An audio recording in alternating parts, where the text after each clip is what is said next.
Welcome everyone. আমরা ভারতীয় সংবিধানের রচনা করেছিল যে গণপরিষদ, সেই গণপরিষদ সম্পর্কে আমরা আগের ক্লাসে তার পটভূমি সম্পর্কে জেনেছি, কোন প্রেক্ষিতে গণপরিষদ তৈরি হয়েছিল। আমরা জানি গণপরিষদের প্রথম অধিবেশন হয়েছিল 1946 সালে। 9 ডিসেম্বর প্রথম শুরু হয় এবং তার অস্থায়ী সভাপতি ছিলেন ডক্টর সচ্চিদানন্দ সিনহা, এবং 11 ডিসেম্বর তারিখে ডক্টর রাজেন্দ্র প্রসাদকে স্থায়ী সভাপতি হিসাবে নির্বাচিত করা হয়। এবং আমরা জেনেছিলাম গণপরিষদের মোট 389 জন সদস্য থাকবেন বলা হয়েছিল ক্যাবিনেট মিশনে, এবং প্রথম অধিবেশনের 207 জন মানে 207 জন উপস্থিত ছিলেন। এগুলো আমরা আগের ক্লাসে জেনেছি। এবং আমরা আজকে যেটা শুরু করব সেটা হচ্ছে গণপরিষদের এই যে প্রথম অধিবেশন থেকে শুরু করে পরবর্তী অধিবেশনগুলোতে কি কি গুরুত্বপূর্ণ সিদ্ধান্তগুলো, পদক্ষেপগুলো, কার্যাবলীগুলো হয়েছিল সেগুলো সম্পর্কে জানবো। তাহলে এই যে কনস্টিটিউয়েন্ট অ্যাসেম্বলি অফ ইন্ডিয়া যেটা তৈরি হয়, যার প্রধান উদ্দেশ্য ছিল হচ্ছে ভারতীয়দের জন্য একটা নিজস্ব সংবিধান রচনা করা। তাহলে প্রথম অধিবেশন শুরু হচ্ছে 11 ডিসেম্বর। আমরা জানি প্রথম অধিবেশন 11 ডিসেম্বর তারিখে, যার সভাপতি ছিলেন কে? ডক্টর রাজেন্দ্র প্রসাদ।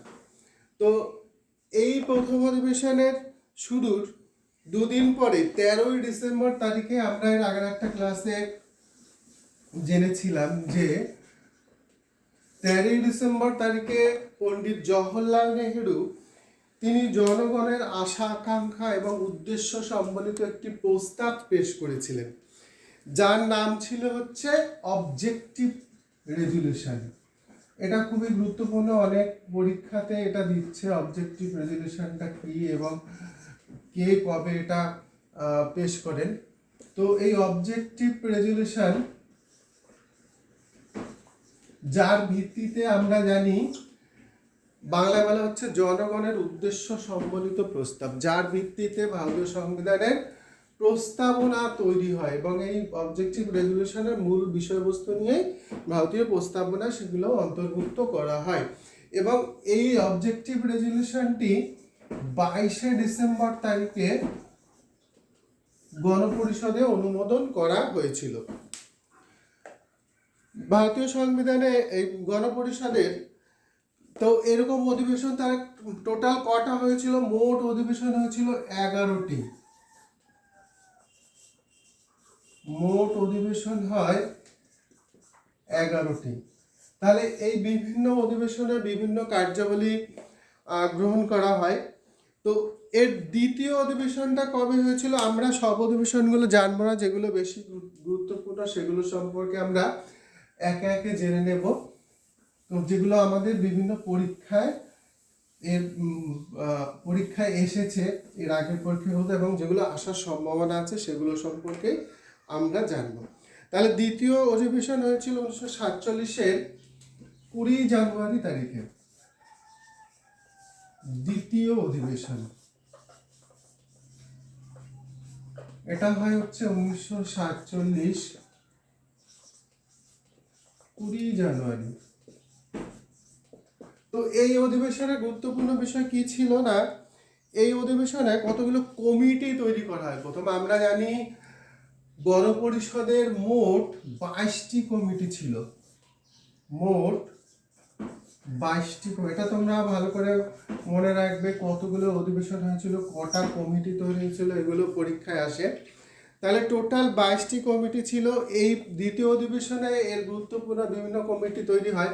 আমরা কমিটিগুলো সম্পর্কে এর পরে ক্লাসে এক এক করে জানবো কোন কমিটি, কী কমিটি তৈরি হয়েছিল, গুরুত্বপূর্ণ যেগুলো, এবং তার কার নেতৃত্বে, কার সভাপতিত্বে এগুলো তৈরি হয়েছিল সেগুলো সম্পর্কে জানবো। তাহলে এই যে কমিটিগুলো ছিল আমরা জানি এর মধ্যে যে খসড়া কমিটি বা ড্রাফটিং কমিটি তারাই কিন্তু সংবিধান রচনা করেছিলেন। তাহলে এর মধ্যে ড্রাফটিং কমিটি সম্পর্কে আমরা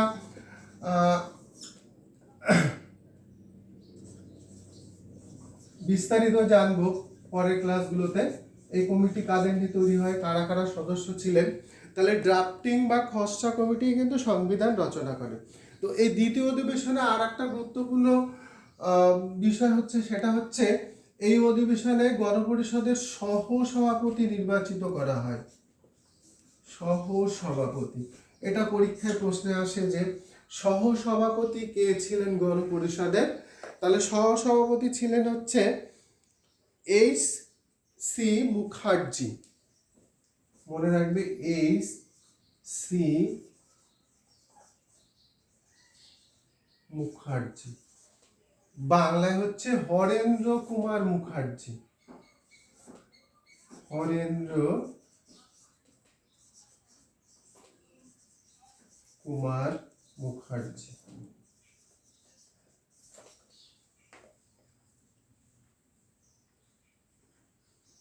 গণপরিষদের তৃতীয় অধিবেশনে তেমন কোনো গুরুত্বপূর্ণ বিষয় নেই জানার মতো। আমরা চতুর্থ অধিবেশন সম্পর্কে জানব। তো এই চতুর্থ অধিবেশন হয়েছিল 1947 সালের 4 জুলাই তারিখে।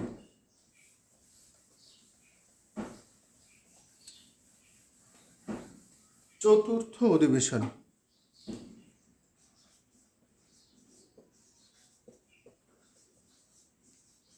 চতুর্থ অধিবেশন 1947,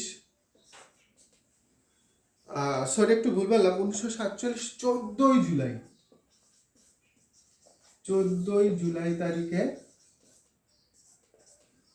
চতুর্থ অধিবেশন হয়েছিল। এবং এই চতুর্থ অধিবেশনের গুরুত্বপূর্ণ বিষয় হচ্ছে 22 জুলাই তারিখে ভারতের জাতীয় পতাকা গ্রহণ করা হয়। এটা খুবই গুরুত্বপূর্ণ, তোমরা এটা নোট করে রাখবে। 22 জুলাই তারিখে ভারতের জাতীয় পতাকা গ্রহণ করা হয়।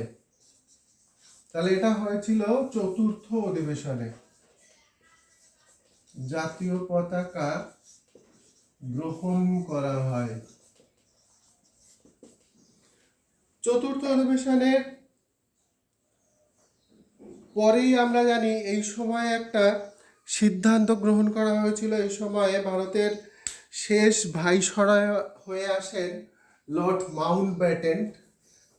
লর্ড মাউন্টব্যাটেন উনি এই সময় মনস্থির করেছিলেন যে ভারতকে স্বাধীনতা প্রদান করতে হবে।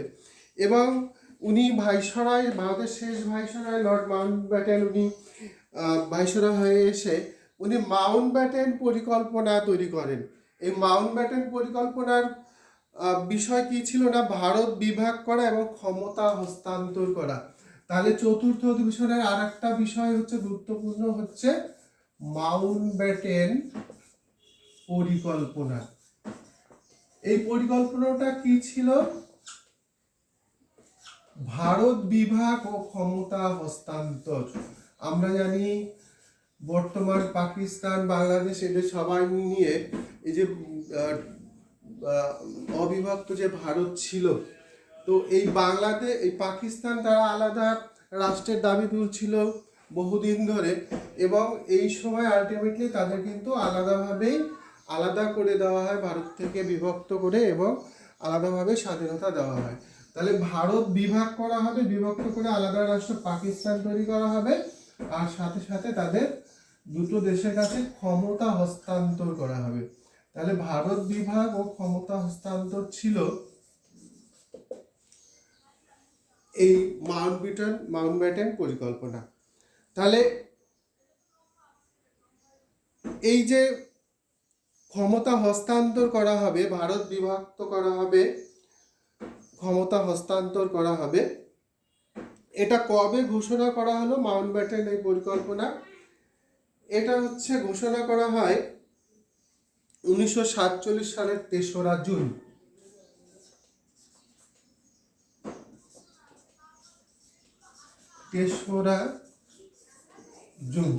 এই তারিখে ঘোষণা করা হলো ভারতকে বিভক্ত করে ক্ষমতা হস্তান্তর করা হবে। এবং ওই দিনই বলা হয়েছিল যে 15ই আগস্ট তারিখে 1947 15ই আগস্ট তারিখে ব্রিটিশ সরকার ভারতকে স্বাধীনতা দেবে এবং 15ই আগস্ট তারিখে ক্ষমতা হস্তান্তর করা হবে, স্বাধীনতা দেওয়া হবে, সেই দিনই ঘোষণা করা হয়েছিল। এবং সাথে সাথে এও বলা হয় যে ওই সময় এটাও বলা হয়েছিল যে পাকিস্তানের জন্য আলাদা একটা গণপরিষদ তৈরি করতে হবে এবং সেই গণপরিষদ তারা তাদের সংবিধান রচনা করবে। তাহলে চতুর্থ অধিবেশন হয়ে গেল। এরপরে শুরু হয় পঞ্চম অধিবেশন, যেটা খুবই গুরুত্বপূর্ণ। এবং আমরা জানি এই সময় কিন্তু ভারতকে স্বাধীনতা দেওয়ার মনস্থির এবং ঘোষণা হয়ে গেছিল 3রা জুন তারিখে, যে বলা হয় যে 15ই আগস্ট তারিখে ক্ষমতা হস্তান্তর করা হবে। এরপরে পঞ্চম অধিবেশনে কি হয়েছিল আমরা একটু দেখি। পঞ্চম অধিবেশন ওই চতুর্থ অধিবেশনেই মনস্থির করা হয় যে খুব শীঘ্রই একটা অধিবেশন ডেকে ক্ষমতা হস্তান্তর করা হবে। তাহলে সেই ইচ্ছা অনুসারে 1947 সালের 14ই আগস্ট মধ্যরাতে পঞ্চম অধিবেশন বসে। 47 সালের 14ই আগস্ট মধ্যরাতে, আমরা জানি 14ই আগস্ট মধ্যরাতে ভারতকে স্বাধীনতা দেওয়া হয়, ক্ষমতা হস্তান্তর করা হয়েছিল। এবং সেই অনুযায়ী 14ই আগস্ট মধ্যরাতে ক্ষমতা হস্তান্তর করা হয় এবং ভারতকে বিভক্ত করে দুটো রাষ্ট্র, ভারত পাকিস্তান, সেটা ঘোষণা করা হয়।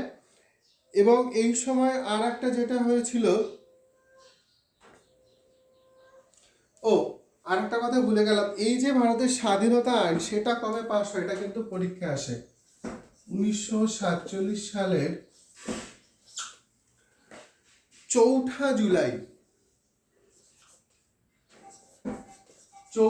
জুলাই তারিখে ব্রিটিশ পার্লামেন্টে ভারতের স্বাধীনতা আইন পাস হয়।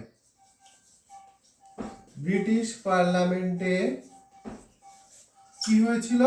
ভারতের স্বাধীনতা আইন। এবং সেই আইন অনুযায়ী 15ই আগস্ট তারিখে ভারতকে স্বাধীনতা দেওয়া হয়। স্বাধীনতা আইন পাস হয়েছিল।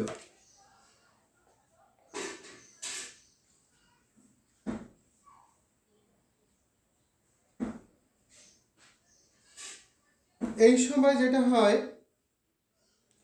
যে এই যে ভারতের গণপরিষদ, যেটা তৈরি হয়েছিল মূলত ভারতের সংবিধান রচনা করার জন্য, সেই গণপরিষদ কিন্তু সার্বভৌম ক্ষমতা পেয়ে গেল। যেহেতু ভারত স্বাধীনতা পেয়ে যায়, স্বাধীনতা প্রাপ্তি হয় ভারতের, এবং সেই কারণে তখন থেকে ভারতের গণপরিষদ কিন্তু সার্বভৌম ক্ষমতা পেয়ে যায়। এবং এই সময় ভারতের গণপরিষদের সদস্য সংখ্যা কিন্তু 389 থেকে কমে গিয়ে হয়েছিল 308 জন। তার কারণ হচ্ছে 308 জন হয়েছিল। মুসলিম লীগের যে সমস্ত সদস্যরা ছিলেন তারা কিন্তু এটা থেকে বেরিয়ে যায়, যেহেতু বলা হয় যে পাকিস্তানের জন্য একটা পৃথক গণপরিষদ তৈরি করতে হবে। তাহলে অনেক সদস্য বেরিয়ে গিয়ে সেটা 308 জন হয়। আর যেটা হয়েছিল এই পঞ্চম অধিবেশন থেকে, ভারতের গণপরিষদ শুধুমাত্র সংবিধান রচনার কাজ নয়, তারা এই সময় থেকে আইনসভা হিসাবে কাজ করতে শুরু করে। আইনসভা হিসাবে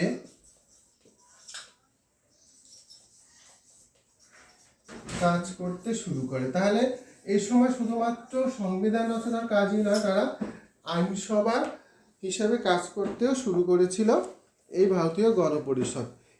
আমরা পরের ক্লাসে বিভিন্ন কমিটিগুলো, খসড়া কমিটি, তাদের গঠন বিস্তারিত সম্পর্কে জানবো।